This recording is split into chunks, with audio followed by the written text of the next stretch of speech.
At Sierra, discover top workout gear at incredible prices, which might lead to another discovery. Your headphones haven't been connected this whole time. Awkward. Discover top brands at unexpectedly low prices. Sierra, let's get moving. Ampire.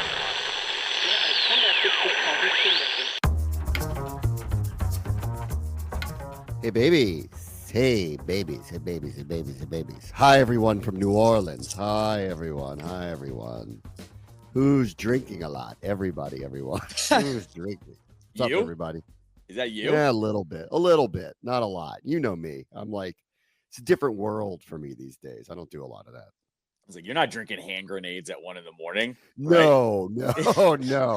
No, I met somebody last night who said to me, you should try the purple drink. And I just was like, wait, hold on. I don't think so. Yeah. They were saying that the color is purple, or they were telling you should try purple drink? I asked if it's what I think that is. And they're like, oh, no, not purple drink. Okay. I was about to say purple drink. Yeah. Got it. Okay. Yeah. I don't think so. I'm not going to have it either way. So I don't know. Doesn't matter. Okay, cool. I just wanted to make sure that I don't know who you were hanging out with last night, but whoa, that's a suggestion. You know, it's a boondoggle down here. It's like everybody like comes in and then mixed in with all the locals and people you don't know. And we were just, I was with a group of people and they were like, we were talking to people who were from here and they were like, have you had the purple drink? I'm like, no. And I'm like, and I'm not going to. I'm not going to wake up naked in my hotel room with all my stuff gone. Like, that's just not happening this week. Right. Okay. Sorry. Cool. There needed to be a distinction. So that's about as eventful as. Yeah, that's about as eventful as it's gotten so far. I sent you a picture of this. I did hold an alligator. So at the Super Bowl party for the media, every year they have a big media Super Bowl party. This took place near the convention center at what they call Mardi Gras World, which was this giant, huge warehouse where they build and store the Mardi Gras floats. So it was creepy and weird and really cool all at the same time, where you got to see how they make a lot of the floats, how they make the things that go on the floats. And then you saw a couple of them that were being stored. Obviously, Mardi Gras technically already started, but the parade stuff doesn't happen for a couple of weeks. And this event space was amazing. Like, you would have loved this. Bars everywhere, food from all the vendors in and around town, and multiple areas, indoor and outdoor, and one that was full on New Orleans Disneyland. If you walked through this one area and you walked what you thought was outside, but you weren't outside. So that was pretty cool. Wow. Okay. I don't know what the NFL spent on this. It was pretty wild. And then they did have one station where you could hold an alligator. So I did that. I held the alligator. I'm not going to lie to you. I was scared. I held the alligator last night. The mouth was not like taped shut, or... It was not, but I think the alligator had purple drink because it was not lively, would be the way I would put it. You're like, it was just hanging out. I mean, beyond just hanging out, like full on heroin alligator is what it was. That thing was not doing nothing. But I did, because there was a line to do this. You had to wait 30 minutes to hold the alligator. So I got to do that last night. So thank you, Roger Goodell. I have a memory of a lifetime. I held an alligator last night. I was going to say, I think that if there is something I would wait in the line for these days, holding an alligator would be one of them for 30 minutes. So yeah, I'm there. Let's see. It's uneventful so far down here. I haven't seen much. There isn't much going on. Things do pick up right around now when all the people and their entourages show up. So this is when the week kind of changes. But as far as the game goes and the teams go, I mean, it's not even making any headlines this week.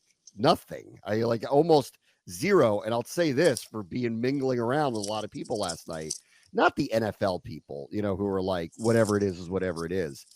But I'm telling you, people hate this matchup. Like, it's everywhere I go. It's every person we talk to. If they're not directly associated with the game or the NFL, like Graziano isn't saying this, but like everybody else is like, they hate it. And when any person I meet the last couple of days, when I tell them what I do, they all said, we wished your team won. So at least one of these two was not here right now. No, this right away, it was especially for a lot of the East Coast fans that know about the Eagles. They don't want to see that fan base win a Super Bowl. They also don't want to see a three-peat either. It's two very extreme things on each side that no one really wants to see. Like, I don't want to root for the Chiefs. I don't want to root for a dynasty, but I also don't want another NFC East team to win a Super Bowl. So I'm not surprised. I can't root for the Eagles. Like my allegiance here, not that I really care that the Chiefs win, but I can't root for the Eagles. Like that's not happening. No. Agree. Like I, especially going through the Commanders this time around, but I can't do it. And at the same time, you don't want to have to root for the team that's going to three-peat either. Like I'm kind of with the masses here. I don't like it. And this is not, besides Saquon on the Eagles, I'll use that as like kind of the one outlier here. Like the Eagles haven't blown anyone out this year. The Chiefs aren't the best team, the best version of themselves we've seen either. Like that's the other side of this. It's not like the Chiefs are undefeated and put up all these points. They kind of dialed things back and slept walk through the season and relied on their defense. So that's where I've landed too here. But they've lost once with their players the entire year. Sure. And the other team lost once since October. I kind of don't get why people don't recognize how good both teams have been, and don't you want the best teams playing for it? Like that's the part of it I kind of don't get of why people are, don't like this matchup. I guess it's just familiarity with the Chiefs more than anything. People are bored by them, and maybe because they weren't murdering people this year, everybody thinks that they're different, but that standard's too high to keep up, in my opinion. I think there's two sides to this coin too. There's Chiefs fatigue, right? They're on primetime all the time. You've seen them all year long. It's Patrick Mahomes just doing Patrick Mahomes things, getting the calls too. I think the officiating is a little bit of a layer of this. Roger Goodell was asked about it the other day during his State of the League address, right? There's that factor. You do have to factor in the Travis Taylor Swift thing too. That makes people irrationally angry still. So that's a layer of it as well. I don't really care about that, but people are sick of seeing her, all of that.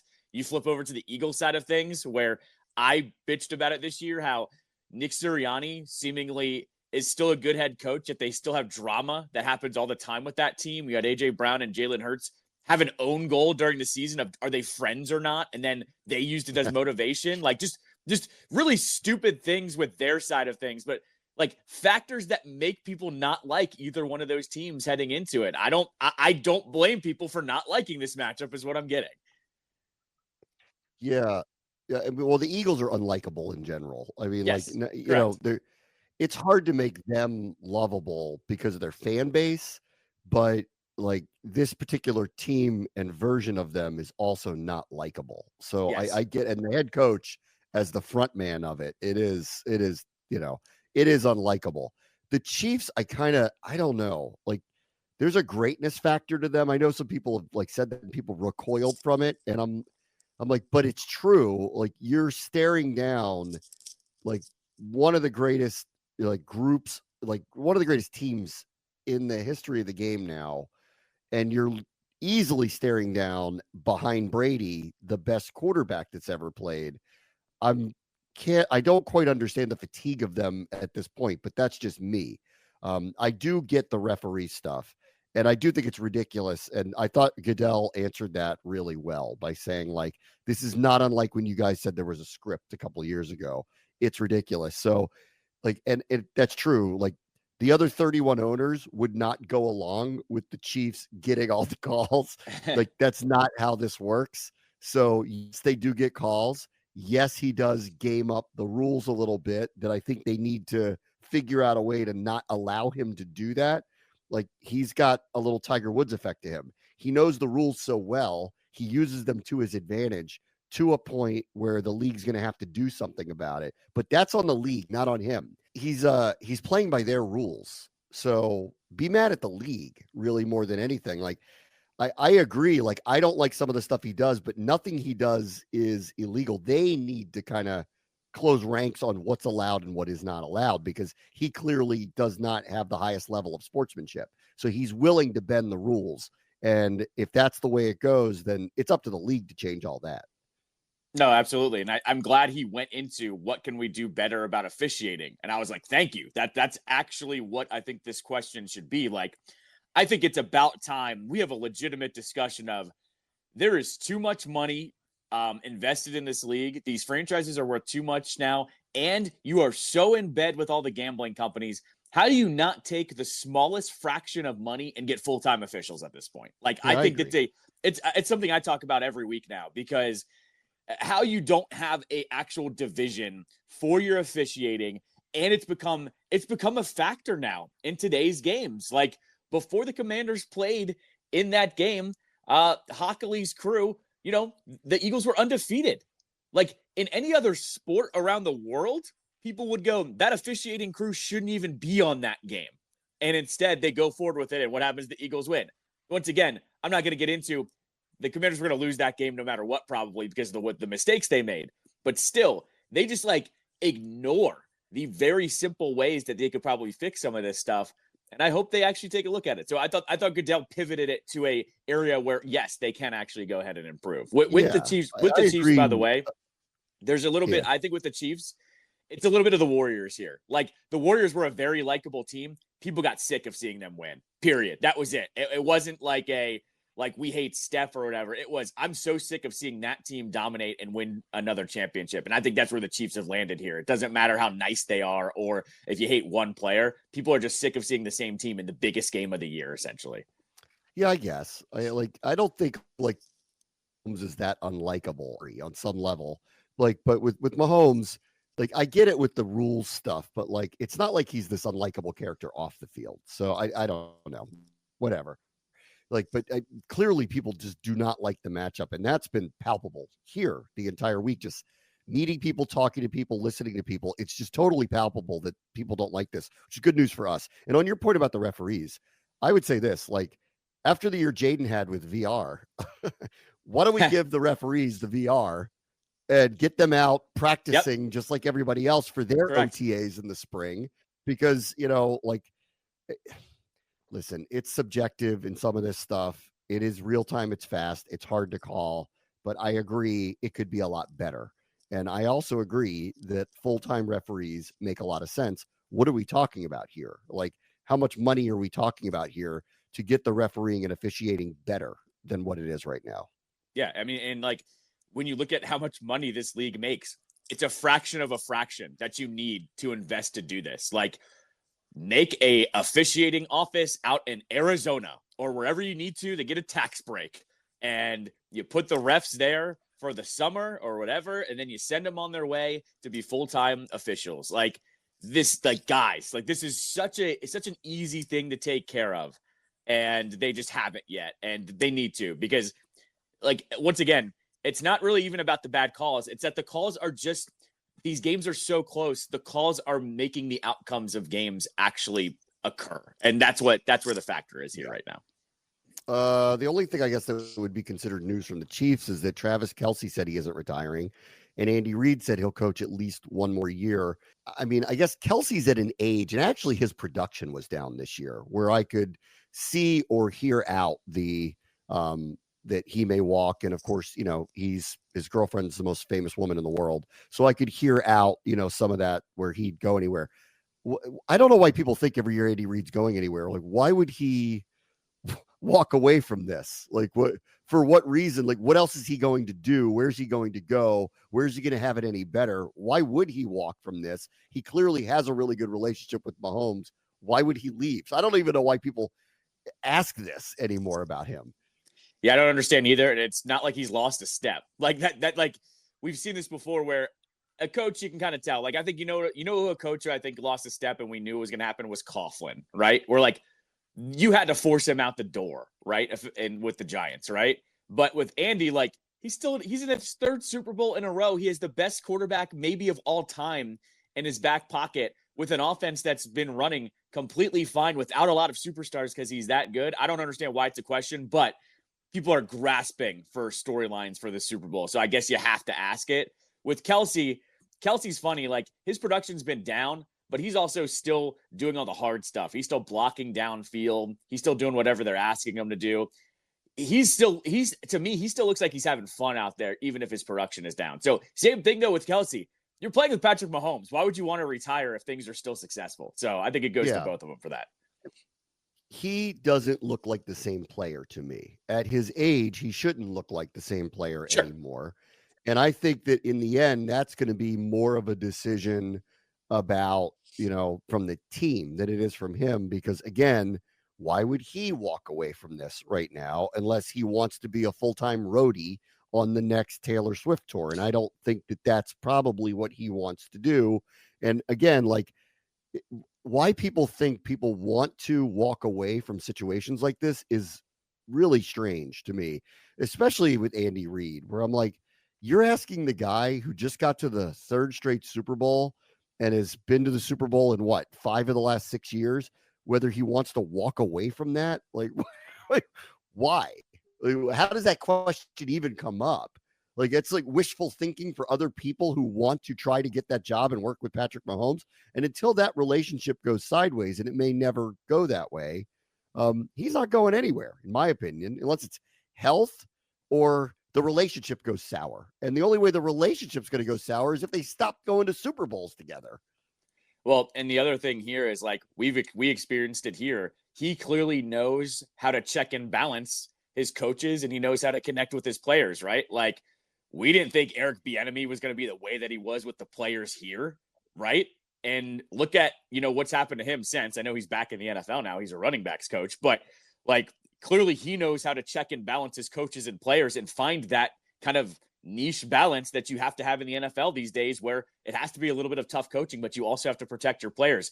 He's able to be a leader among men, as I like to say. That's always your first job as a head coach, not to be offensive or defensive, but to be a leader of men. He can still do that. And the fact that he can still do that with this longevity, by the way, with one franchise is impressive. It helps you have Mahomes, but the fact is they haven't tuned him out. Remember when Andy was fired from Philly? It was just Andy Reid fatigue. Remember, they didn't really hate him by any means. They were just kind of like, it's time for a change. Like, this happens in hockey, but hockey coaches last 2 years now before there's fatigue of guys, in one They city. never got over the hump was the problem with Philadelphia. They were close so many times. They got to the Super Bowl. They did not win it.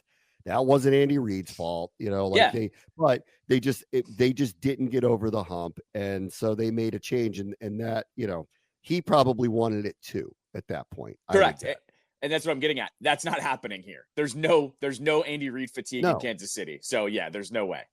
No, that would be the only time I can remember where there was a split that made no sense was when the 49ers and Harbaugh, he had gone to the NFC Championship 3 years in a row, and they just couldn't stand each other anymore. And so they fired him. It's like, well, who are you going to get that's going to do a better job than what he's doing right now? Why can't you just put up with him? But that's not Andy Reid. Andy Reid doesn't seemingly have a grating personality like that makes you think about things like this. The other thing that's going on, and obviously because, we're right in the middle of it, is people are already trying to figure out what the price tag is on Myles Garrett, because everyone's, taking him seriously that he's going to demand a trade. He's going to stick to it. Cleveland at this point has not said they're going to trade him. And I guess they don't have to currently. They can try to circle the wagons with him and try to get him to come back. His contract's unwieldy. I was looking at it. It's got a couple years left. The dead money would be pretty high. Anybody that acquires him would have choices, especially Washington. They could just kind of eat it with him because they got the cap room to spare, or they could, restructure and spread it around. Because because he's got a humongous contract, he can tell teams that he won't extend with them, which gives him the control of where the trade destinations could be. Cleveland could just send him, because he is under contract for a couple of years. They could just send him anywhere they want if that's the way it's going to go. But obviously we are prime target here to try to acquire him. And, the rumor milling is this is at least 2 first-round picks. And I got to say, I don't know Adam Peters well enough yet, but that feels like a steep price to me. They clearly have already shown in year one they will go get top-tier talent. They will pay for it. They went and did it with Marshawn Lattimore. When Josh Harris was asked about this the other day, will you spend? He said, we want to win. And so that was an insinuation of we'll spend money and we have cap room and we know what the opportunity is. And this would alter their defense dramatically if they would go and do something like this. But I wonder where the asset price would be too high, not the money, the asset price. And because they haven't been doing this long enough, I don't know how aggressive they would be to actually try to go get them if the price tag is going to be 2 first-round picks plus. I don't know if they'd meet that demand. I think this one, the timing's off. Like that's what my gut says here. If Adam Peters had 2 drafts under his belt, and then we're talking about this in year 3, I think this is a move that they are definitively in. Like there's a 50% chance that they're in on this trade. I think because it's year 2 and the roster's going to turn over again. Like there are so many contracts that are up again. So many contracts were 1-year deals last year. And he has said out loud, he wants to build the team through the draft, have elite talent on the roster through the draft. I just think the timing's off here. I think if it was next year, this would be a move that we would definitively be in. But I think the timing's off here because, like you said, if the starting point is 2 first-round picks, and then you have to throw in some change there, I just don't see Adam Peters doing this. I think he's going to stand pat on this one. I don't think it's for a lack of they don't want him. I think it's for a lack of this roster and what it looks like at this moment in time that he wants to have a full draft again. And to be fair, look at how well his first draft went. He had the best quarterback in the draft. He had one of the best cornerbacks, if not the best cornerback of the draft. He has an offensive lineman that started at tackle, but could probably start at guard. Like he did a very good job. I'm kind of willing to roll with Adam Peters in a draft over adding Myles Garrett in year 2. With an exception. If he ends up on the Eagles because they could use a rush end and can afford to do it, yeah, we're going to be sorry we're saying this because they don't need to get any better than they are. All right. It would be Saquon part 2, like turning around and getting that kind of upgrade for them. All right, real quick before I go, Ovi scored again last night. We are paying attention to ye old Capitals down here in the Bayou. And I saw he scored on a buzzer beater last night. Yeah. So look at that. The Caps keep on trucking. You'd have appreciated my friend John Walton's call last night. He didn't know if the goal was good or if the game was over. So he called the goal and he said, I think it's good. Good morning, good afternoon, good night, Florida last night. So like he had to combine the goal and the final call because he didn't know if the game was actually over with. But yes, he scores with 1/10 of a second left, 17 to go for the record here. It's funny too. Carbs, you'll appreciate this from Carbs. Florida's a really good team, a lot of talent, right? They were down by 1, went with the empty netter, went with the empty net. He didn't put Ovechkin out there because Florida has so much talent. Protas scored in the empty net, and who came right over the boards after Protas scored was Ovechkin. So even Carberry now kind of knows what's working here. He's not just putting Ovechkin out there every time it's an empty net. He even is kind of realizing, like, I'm going to pick my spots here with my guy. I like that. I love this guy. I could pick him. The second I saw him, the first time I went, that guy's going to be good. I could tell. I know it. He's good. For the Jack Adams trophy, the odds, I saw the NHL post the odds. Carberry is like minus 250 to win coach of the year. The next guy's like plus 140. He is your NHL coach of the year. They win all the awards this year. The front office, the coach, all of it. They win all the awards this year. And then obviously it's going to be celebration if Ovi keeps this up and actually catches Gretzky this year, which is, I can't believe it, but is looking very likely now is going to happen. Yeah. All right. We've got on this show, Ryan Leaf, former number 2 overall pick. You know his story. He talks about it at great length. That's coming up. And Thomas Dimitroff, who's the former Atlanta Falcons GM who hired Dan Quinn first time around. You'll hear his thoughts on what the Commanders did in year 1 under DQ next. Bram watch the show. ESPN 630, the Sports Capital.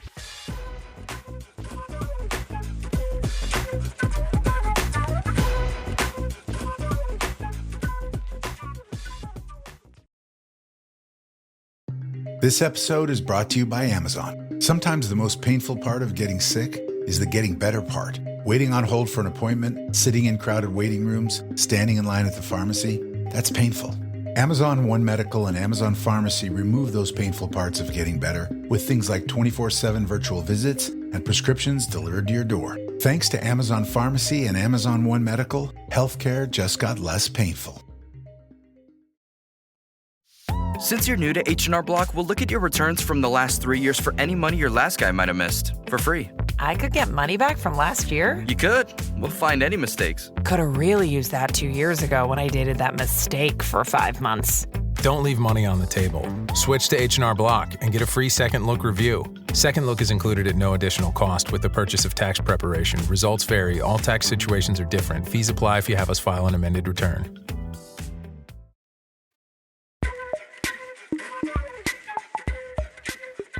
Welcome back to New Orleans and Radio Row. I had the opportunity to catch up with former number 2 overall pick Ryan Leaf, whose story, obviously everybody knows that he went from extremely high prospect, ended up going to Washington State, came out the same year in the draft as Peyton Manning. Remember, Peyton Manning had no eligibility. Ryan Leaf did, chose to go into the same draft. They go 1-2. Careers couldn't have been any more different. Peyton Manning goes down as one of the all-time greatest quarterbacks. Ryan Leaf does not. Busts out of the league, ends up having a number of addiction issues. He's got legal issues. He ends up in prison for a period of time. And here he is having completely turned his life around, so much so that he's calling games on the air. He's doing NFL Network stuff. He's very ubiquitous in and around football again, despite the background and the baggage. So it was really cool to have an opportunity to catch up with Ryan Leaf and kind of go through some of that story without getting into all of the details about it, but how he went from where he was to where he is. It was a really cool redemption story. You know what I want to ask you about? I've always wanted to ask you about, because everyone knows your story and the background. Are you surprised you're still connected to football in the way that you are now and have been for a number of years, based on the experiences you had with the sport? I think it was a conscious choice, on my part. I think that the story would have been told, and if I wanted it to continue to be told kind of with revisionist history and in a negative tone, then I don't probably spend any time around football. But with the decision to, kind of get back in the game, start calling games, NFL games, college games, doing a lot of analysis and stuff, Good Morning Football and things like that, what that did is it allowed me to tell the truth, and it allowed me to kind of take and remove the power of and maybe change the narrative into something positive. And I think that's where and why I think I continue to be, around the Super Bowls like this and being a part of it. As you thought about moving forward, was there a tug to separate yourself from the sport? Did something kind of draw you back in? Yeah, I did, man. I mean, it was incredibly toxic for me. But then you got to look at it like football never did anything to me. Football gave me everything.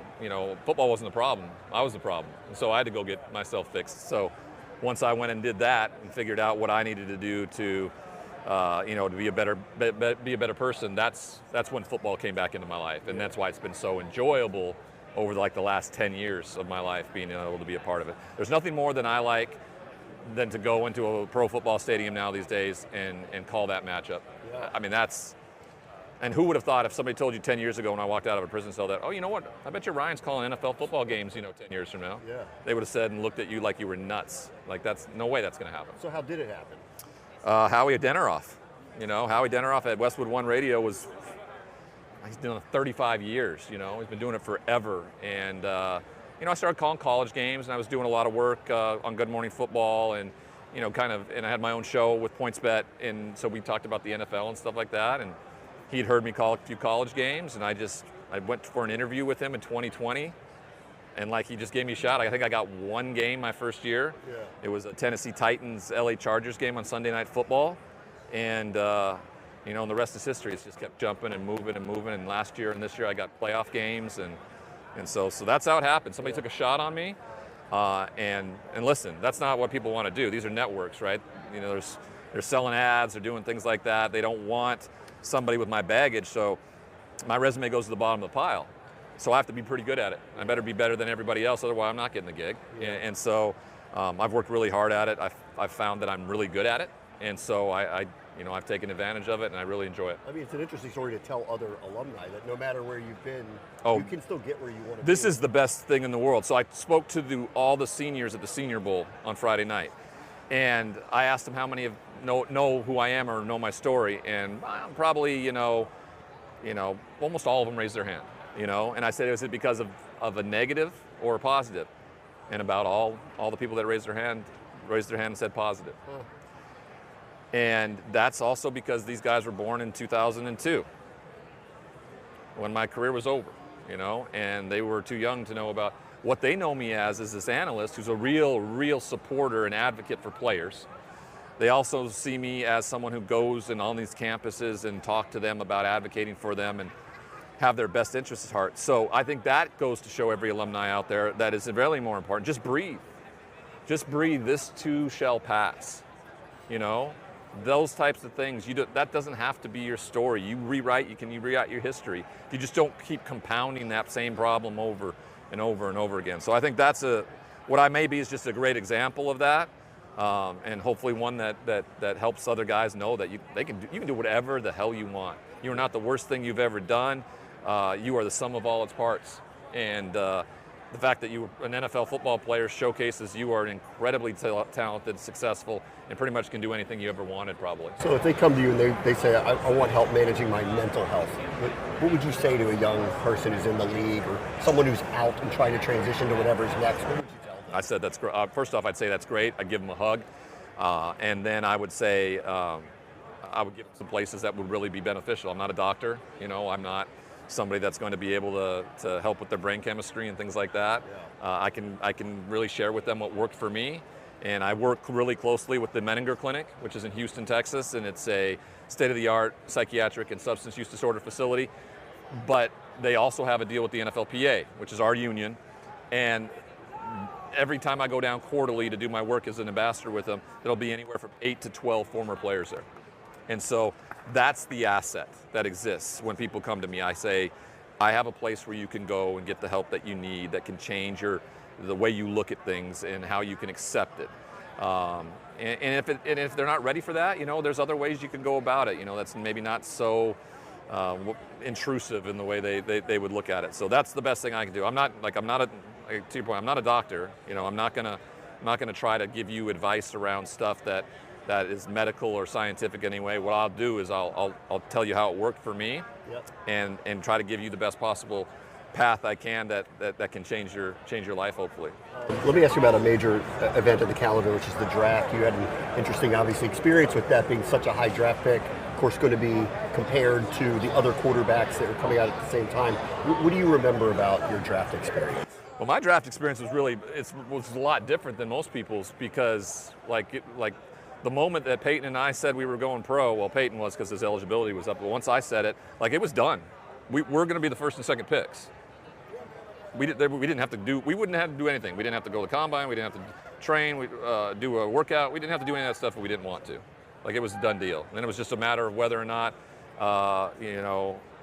Indianapolis picked me or they picked Peyton. So it's much different. We just kind of rode into it. We got to really enjoy, experience it all, and we were really together, him and I, and our families, and it really got us to know one another. And here we are, both at 48 years old, well, he just turned 49 the other day, so he's old. He's much older than me, and we both have 2 kids. We're both in broadcasting. We have a production company. Yeah. We do a bunch of philanthropic stuff, and it's kind of come full circle. What if I told you 10 years ago you and Peyton Manning would be doing the same things? No. Peyton wrote me while I was in prison. He invited me to his Hall of Fame induction. A lot of people ask me why I was going, and I'm like, because he's a friend, and it's amazing. There's 370 ever to be in the Pro Football Hall of Fame. I think it's pretty freaking cool. First time I was ever there. And it's also when I got to meet Howie Deneroff. Only way I met him. Only way I met the CEO of the Menninger Clinic. Both those events. By going to Peyton's thing, while everybody said, why would you go do that? I met the CEO, Armando, of the Menninger Clinic, who I have now worked for 4 years, and now we're helping NFL players because of it. And Howard Deneroff, who was the head of Westwood One, who would, over the last 4 years, give me a career in NFL broadcasting because of it. So all because I was just I want to go support a friend, do something that no one in this world would have thought that is possible, and all that came from it. So I think it's a continuing education of just be open to anything. Yeah. Last thing. So how do you view the league now from when you came into it as a player to now as broadcaster with access, astute observer of it? How do you kind of view the league now? I think it's incredibly entertaining. I think you have amazing players. I think that the speed, the size is unparalleled. The product, is hit or miss just because of the rule changes. When you've played in an era where rules are different, it's going to feel different when you watch it play out that way. Like I was used to getting, the protection of the quarterback in the pocket has to make it so much easier in terms of your willingness to hold on to the football longer, to take chances down the field and things like that. I don't know what that would feel like, so that's the biggest thing for me. I still think that the players are incredible. I think what they get to do and the entertainment value it brings is absolutely huge. I'm never going to be the one people are complaining about it and say they're not going to watch on Sunday. I guarantee you right now it's going to be a record of people who watch it on Sunday. So it's everything that it gave me everything, and it continues to give me everything, and it also will continue to give me an opportunity and a platform to be very critical of the NFL when they don't do the right things. I think it's a big reason why Park Avenue doesn't, like a lot of the things I have to say sometimes. But I think you should be able to speak truth to power, and not many people do. But when you've been at the very bottom in a prison cell, and like the idea of telling Roger Goodell that he's a fraud about something, it doesn't cost me anything anymore. And so, the likes of Troy Vincent, former player who's kind of, it seems really foreign that he has taken up that mantle and things like that. So the players, I am their brothers, I'm their advocates, and I'm always going to be that way. And the people that are in charge, I'm going to be very critical of them. I'm going to praise them when they do the right things, and then I'm going to be really critical of them when they don't. Brian, it's a pleasure having you on. Thank you so much for taking the time. You bet. Thank you. Up next, former Falcons GM Thomas Dimitroff, who hired Dan Quinn down in Atlanta, out of the league now, but still working with teams on the analytics side. And you'll hear his thoughts on why Dan Quinn was so successful in year one with the Commanders. This is the Bram Whiteside Show on ESPN 630, the Sports Capital.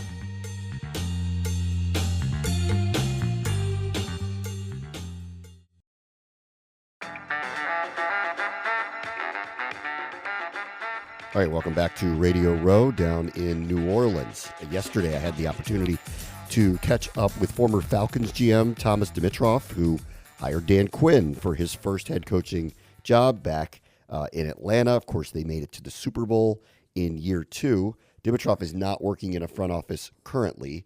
He did go through the interviewing cycles for the GM jobs this year, did not land one of them. He is currently working on a sports analytic project with a number of former executives and scouts, et cetera, around the NFL. And you'll hear about that in just a minute. But we did get around to talking about Dan Quinn and what happened in Washington in year one so fast. And, of course, he's got this unique point of view about how Quinn kind of connects with all of his players, with all of the people in the building. And he basically said he wasn't really surprised about what happened, other than maybe it was a little bit ahead of where you could have expected. But you'll hear now from Thomas Dimitroff. With Thomas Dimitroff, the former GM of the Atlanta Falcons, now in the analytics world of the NFL. It's great to see you here. Yeah, I appreciate it. I mean, analytics in the NFL is kind of, sometimes people want to fight it, but it is the evolution of what's going on. We know that, right? You got to be open-minded to it. Yeah. Why don't you tell everybody what you're doing these days in that realm? So I'm the president of Sumer Sports, and Sumer Sports is a data football analytics company. It is a company that is a combination of subjective scouting. We have 25 former NFL people involved in it, and then the objective side of all the data out there, and we're a combination. So we're a really interesting third party that comes to the table with a lot of information. We sell to the NFL and we sell to the NCAA. Those are our clients. We're excited about it. A lot going on. The fans, the public, are you talking to them as yes, well? We have fans and public. We have our site. There's quite a bit of information available on sumersports.com. A lot of really cool stuff going on there. So it is the wave of the future, as we know. We just think that we can be on the front edge of it. And we're trying to continue to convince all of the GMs and the head coaches, like, if you grasp this, It's not black box. That's what I want to say. It's not pressing a button and moving forward. It's about an augmentation element. That's what data does for us, right? Okay, so boil it down for me. What would a GM be looking at if they used your service? Yeah, I mean, and again, this is roster management. So we would, the GM would be looking at our service and our data breakdown of all the players that they're looking at, whether it's free agency or the draft. And it really allows them to determine what the value is through all of our data to say, let's go after this guy in the draft, let's go after this guy in free agency, and at so many different levels. That's really breaking it down. There's a lot going on that way. And I think a lot of GMs, they just need a third party that, you know, is different from their own scouting departments to be able to compare. You know, it's a juxtaposition tool is what it is in today's world.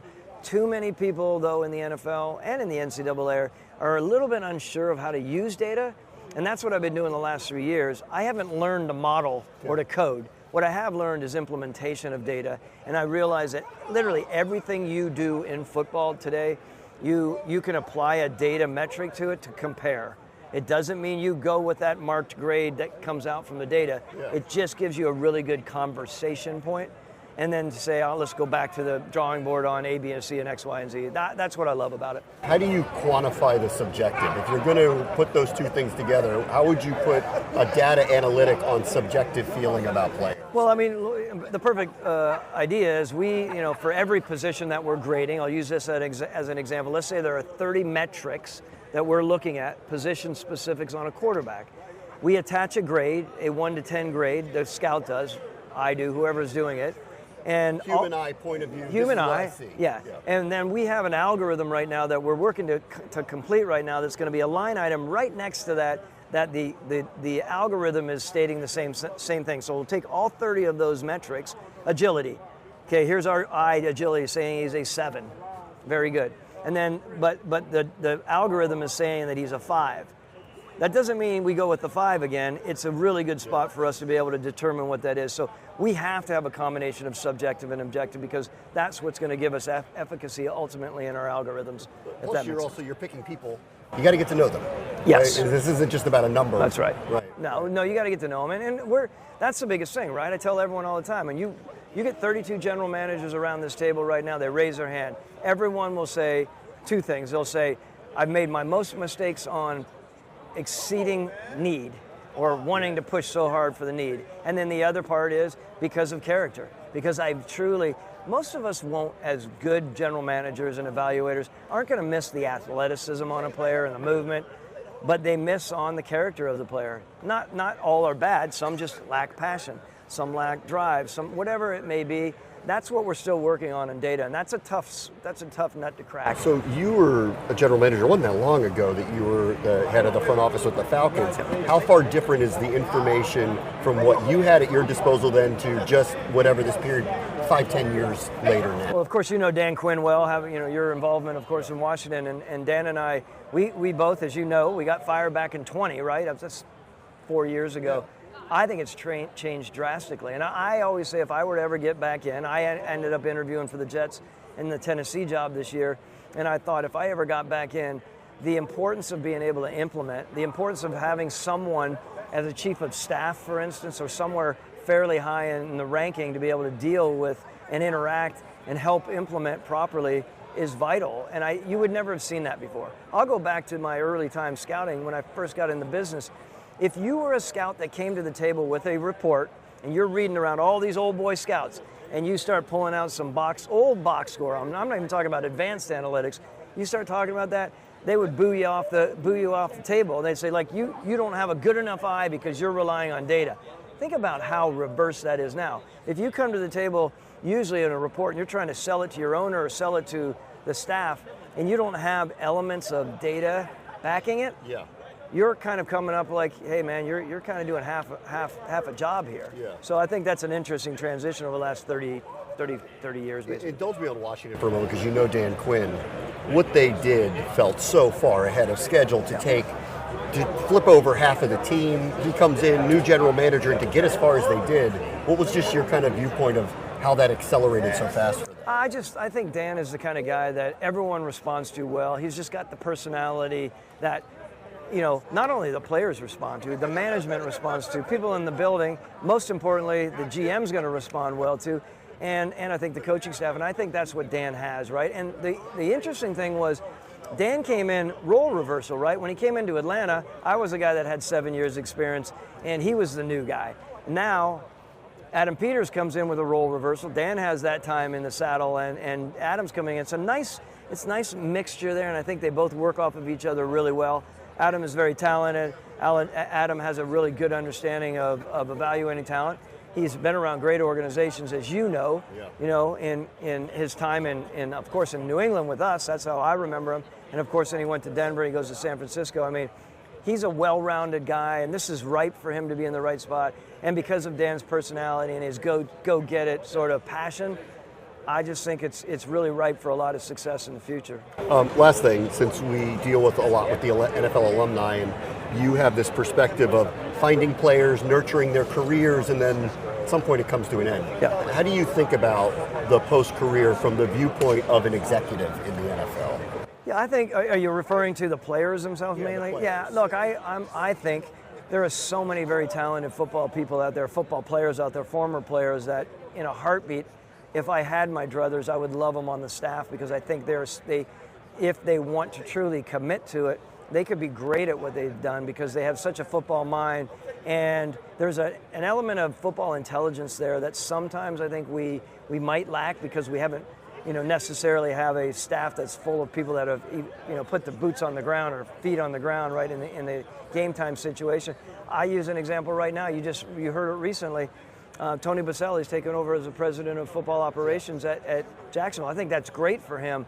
I think a guy like that, we've seen it, with Chris Spielman, right? You're seeing people like that take legitimate jobs. I love that. I think it's important for us to continue to promote that. It's important for the alumni to also know, like, this isn't just a half-time job, and that's that's a big commitment when you come off the field and all of a sudden you're expected to put those kind of hours in there. Aaron Glenn, I had a great conversation with him. we were talking before this whole interview process. I mean, that's a guy that's worked his butt off from as a player to as a young coach to, as a guy who's now going to be the head coach. The drive and desire and the knowledge that he has is unbelievable. I think it's great for the league as the alumni get more involved. I think it's really, really good, and I think we need to continue to push it. Thomas, it's great seeing you. Thank you so much. I appreciate it. Thanks, man. All right, that'll do it for today from New Orleans. Talk to you tomorrow. Bram watch the show, ESPN 630, The Sports Capital.